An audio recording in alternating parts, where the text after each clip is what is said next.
let's take a look at what America thinks. I'm looking at Amazon.com at the best-selling books to see if any of your books are in the top 10, and it turns out none of you have a book according to the diet and weight loss section in the top 10, but the number 3 book is the unbelievably low-carb, high-fat cookbook.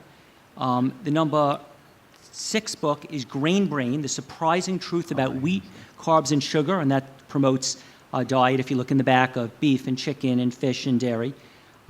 The Slow Cooker Recipes, Famous Dishes Made Low Carb, your favorite low-fat, low-carb cooking recipes.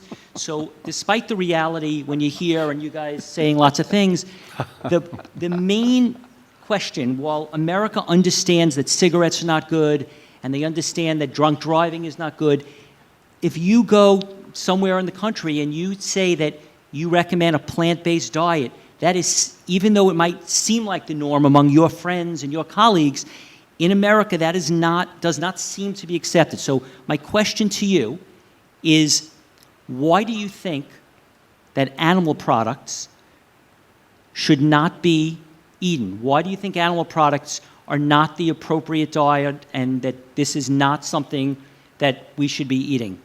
And I guess we're talking to my mother, my father, and everyone who's going to watch this, not just the believers, who, the people who saw the Time magazine that said butter is back. Well, I'll kick that off. I think, when you look at the overwhelming lobby from the meat and dairy industry and the government support worldwide, it's sort of evident why that's what people think about. When I was educated a long time ago as a little boy, I was literally intimidated into believing that if I didn't eat meat, I would die of protein starvation. I was actually told in class as a youngster I would die. I was also in the same breath told that if I didn't drink milk, my bones would crumble. So this is a pretty good marketing ploy, I would say. Then I went on to higher education and took nutrition courses at graduate levels, and they're teaching the same thing, by the way. They're teaching the same exact thing at graduate levels at the top universities. Not that I went to the top universities, but I've read the top universities' manuals and workbooks. So that's a great marketing ploy. And then when you get somebody in a habit of doing a particular thing long enough that we think it's normal. Hitler said it extremely well. He said, if you keep telling a lie, eventually people are going to believe it's a truth. And I believe this is a lie, and how I can say that is personally what happened to me. And the hundreds of thousands of people I've worked with for 44 years, what's happened to them. This conference is an environmental and health conference with the truth tellers of the world coming here to speak. Every single person will tell you why they believe a plant-based diet is good, and many of these people are not health authorities. They're environmental scientists. And if it's bad for your body, and the ripple effect is it destroys the planet Earth that we live on, and that every single creature on Earth eats 100% raw diet except the animals we've domesticated. And if in fact we take 50 acres of land to produce 1 steer, there's nothing right about it other than they make enormous amounts of money. Now, when I did my research for my book, Dairy Deception, I was looking at the latest data that in the United States alone, government subsidies of the meat industry have prevented you from paying what you should pay for 1 pound of steak. 1 pound of steak now would be between $30 and $35 if your government in this country didn't subsidize it. I would assure you that as brainwashed as we are, as often as you see this in advertisement, as addicted as you are to consuming meat and dairy, very few of us would if it was $35 a pound.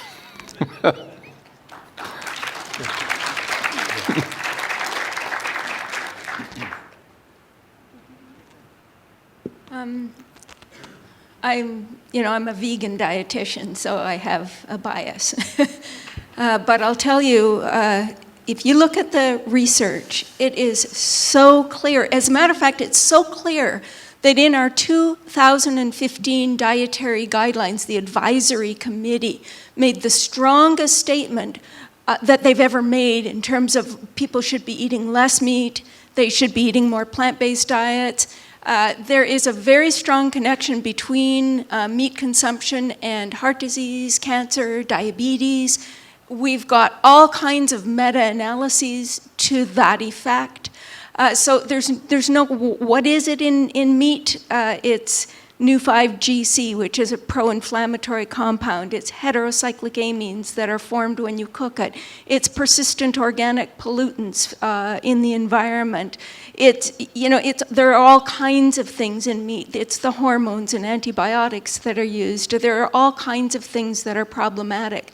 But to me, it is the big picture that, and I think Brian said it well, we are slaughtering 70 billion animals on this planet every year for food, and that's just land animals. We've got 7.5 billion people on this planet. In Paleolithic times, there were maybe a million to 6 million people. Everybody lived hunter-gatherer sort of lifestyle. If everybody on this planet were to do that today, we would need about 15 planet Earths to sustain this population. And what we have got to start to recognize is that we've got to start living in a way that will accommodate all life on this planet, not just me, myself, and I, which is unfortunately what's happening with the Paleo movement and all of these movements that are promoting huge meat consumption. This is not a good thing for us, and it is not a good thing for the animals, and it sure as heck is not a good thing for this planet. We have finite resources, so we've got to look beyond ourselves. Yeah, I just want, am I on right now? No? Is this working? Now it is, thank you. I just wanted to add that there's at least 1,000 well-designed studies that demonstrate that eating more animal products in your diet increased the risk of heart disease and stroke and cancer, and obesity and diabetes for that matter too. And I don't think it's controversial in the scientific world. I don't think it is a controversy. And I think that what you said, that the best-selling books, I used to tell people that if a book is a really best-selling book, then you know you can disregard it. Because, like it. because right, what people, they buy books what they want to do. They have nothing to do with the validity of the book. But then I unfortunately managed to have a best-selling book, so I couldn't say that anymore. But I was lucky, you know. I didn't really write it. But look, I don't, so, we know that Americans are eating a huge amount of animal products, and maybe we could still be healthy eating a small amount if we ate, some salamanders, snakes, worms, in more, Roaches. Crickets maybe, little crickets. A small amount of flavor to your vegetables, just a tiny bit. But the point is that the huge amount of animal products Americans eat aren't good for anybody's constituency and anyone's genetics. Because it's not, when that's been already well tested. It's whether your eye type, your blood type, your genetic genome, whatever type, your mother's maiden name spelled backwards. Whatever it is, the fact is that in all types of people, as animal products go up in a person's diet as a percent of total calories, so does disease rates. And you can't deny that. We have to be realistic, and all of us don't want to have a premature death and don't want to have cancer, and the idea that we can live without fear. And fear is a tremendous factor in disease causation. And the average American out there is how could we say this, has a relationship with their doctor that's unsavory. They have in other words, they're addicted to physicians. They've got to be tested, and they're always in fear, and they're always under stress, either being radiated or biopsied, or something's happening to them. And it doesn't have to be that way, because we really should be able to live our lives in peace, and in emotional peace, knowing that our body is designed to be well and stay well, and we don't have to be sick, and we don't have to be fearful of getting some horrible disease either. Mm-hmm. And that's so freeing for people. And so your parents are really the insane ones, even though we're the ones that people consider insane because we're not the majority. And they can actually, there's how should we say, a movement to classify people into healthy eating as being, quote, some diagnosis like orthorexia or something.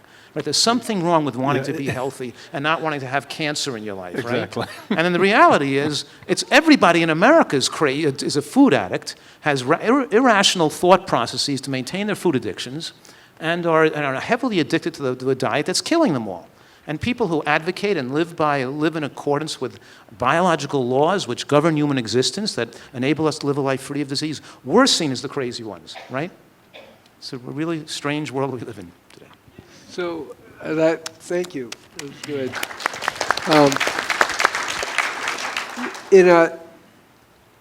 I take the approach of what I call holistic veganism, which we're all touching on already. And we look at a lot of factors, because the question I raised with diet, and I'm going to bring the word holiness in, is are we living in a way that sanctifies all life on the planet? Are we eating in a way that uplifts the web of life on the planet?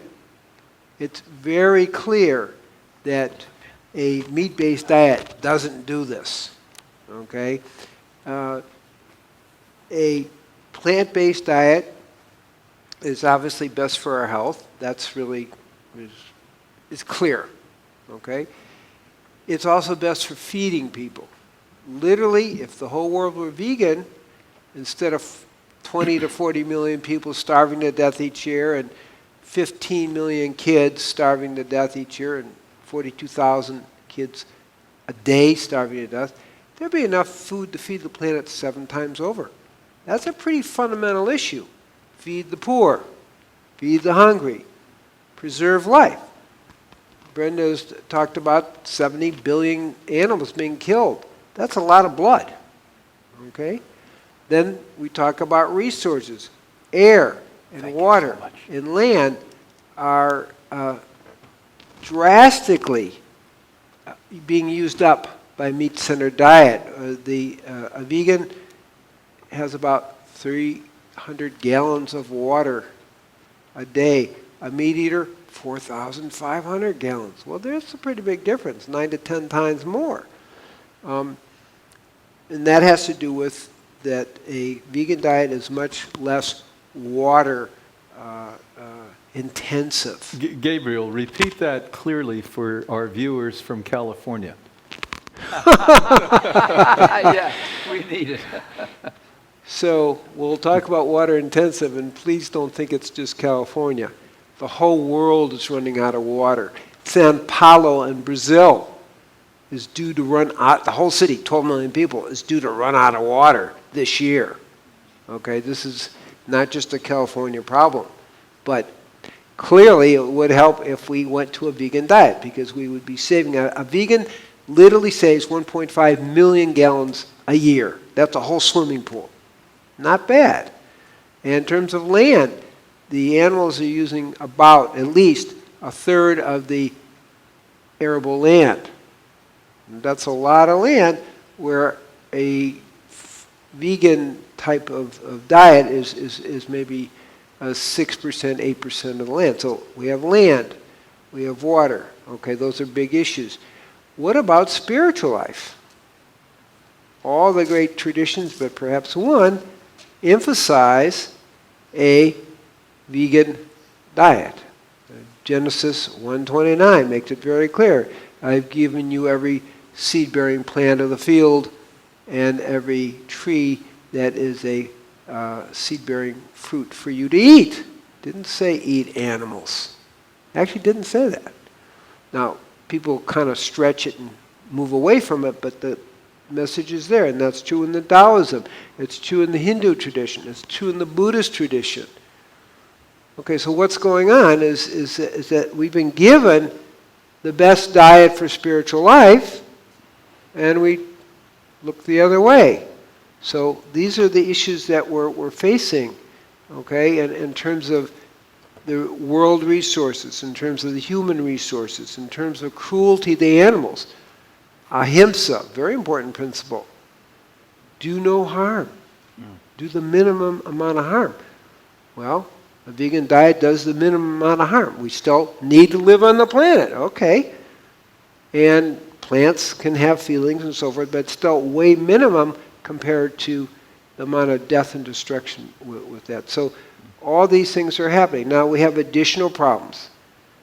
Is the animal-based diet better for you in a world of pollution? You bet. 96% of pesticides and herbicides, and I'm going to say radiation here, have to do with higher up on the food chain. So the research suggests that 96% of all the pesticides and herbicides coming from a meat-based diet. Mother's milk. A vegan has 1%, it's actually vegetarian even, 1% amount of pesticides and herbicides, and now we'll add radiation in her milk as compared to a meat-eating woman. That's pretty significant. So if we're going to deal with radiation, pesticides and herbicides, which are up to 30 times more concentrated in the animal world, then obviously for the preservation of the species, which is where I'm going with this, the vegan diet is what's needed. And I don't think we're alone. We're not quite the minority that his parents may think. We honor your parents, but the UN Commission and the European Commission are both saying we need, for the preservation of the planet, we need to move towards a vegan diet. That's what they're saying publicly. The UN Commission and the European Commission in 2010 actually said that. For the preservation of the planet, because it's the obvious thing. You even talk about health, it's the obvious thing. That's what we're talking about. We need to move towards a vegan diet. So it's all there. It's all happening, and actually the world doesn't have any choice. No. So yeah, we can pretend we're debating. There is no choice. In a few more years, it'll be more and more obvious that the vegan diet is what's needed for the preservation of the species and the preservation of the living planet. So, yeah. So if I can just summarize what we have said here, we want to adopt a plant-based diet for health reasons, for planetary survival, that's ecology, Yeah. and for ethical reasons too, don't we? And spiritual. That's a good point, yeah. The other thing is, yeah, we are, I think, all in favor of moving towards plant-based diet, especially when you brought up the idea that we kill 1 million animals in this country per hour. I mean, it's an enormous slaughter. And, you know, people that are, they have a sensitivity towards animals, they would tell you that if slaughterhouses would be made out of glass walls, everybody would become automatically a vegetarian. Yeah. So, I mean, that's one area. The other area is, you talked about the ranking of books, right? And while the ranking can be reflective of the quality of a book, on the other hand, it also reflects the marketing genius and the branding that a publisher brings to the task. And the powers that be. I mean, you have a book called, been around for 25 years, How to Eat According to Your Blood Type. See, I was saying the opposite, though. I wasn't saying that the ranking of the book reflects the quality of the book. I was saying generally the ranking of the book reflects the fact that it's poor quality. The higher ranked books telling people what they want to hear, what they want to buy, Exactly. because the masses are eating so unhealthily, they'll prop up the books that correspond with what they want to eat. Well, that was my point. Yeah, that's why you have a book like Eat According to Your Blood Type. It's still around after 25 years. I mean, there is no scientific value to that book, and yet it's still up there. And it seems that the crazier an idea really is, the more people seem to flock to it. This must be the answer, right? I mean, I'm planning to write a book right now, right along the same line. How to eat according to your shoe size. Be a big seller, I'm sure. Yeah, like I said. It'll be a shoo-in. Exactly. You measure the foot, and that's the diet. No, I'm glad we all have a sense of humor. That's the plant-based diet. So I'm actually suggesting we should call it a planet-based diet. Yes. the Play other with point the I wanted to words. make is, we talked about plant-based. I'd like to expand it just a little bit more because we're all committed to that. And that has to do with, we want to perhaps enlarge the term to foods as grown, so that we are whole foods. So we also recognize it's not just a matter of moving towards a plant-based diet, but you also should be concerned about the processed food Yes. portion, which is now really gaining more and more ground. And I'm very, very concerned about this, especially when you showed some of the distribution of where that about over 50% of the calories we eat today comes from processed foods, and it's basically food that has been characterized by hyperpalatability. It Yeah. tastes great to the people in general, and that's what is driving this thing. How many of you know the term hyperpalatability? That's where commercial food companies globally literally put addictive substances beyond the sugar, fat, and salt into the food to get you, your friends, your family, your children addicted permanently to that product. And I wouldn't doubt, I'm not positive of this, because I watched the health food companies that supported genetically modified not labeling, that maybe some of these are slipping into the health food chain at this point too. Yeah. So go on with your, What Brian is talking about is opioids. yes. And there's opioid formulas that make people addicted to their particular brand. It's very specific. So they addict you to the taste and that opioid combination. And do you know who told us that? Or at least told me that? Is a former head of the Food and Drug Administration, Dr. David Kessler.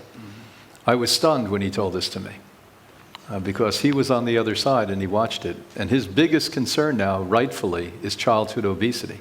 If you think we're sick today, you wait. You wait until these kids get to be 20 and 30 years old.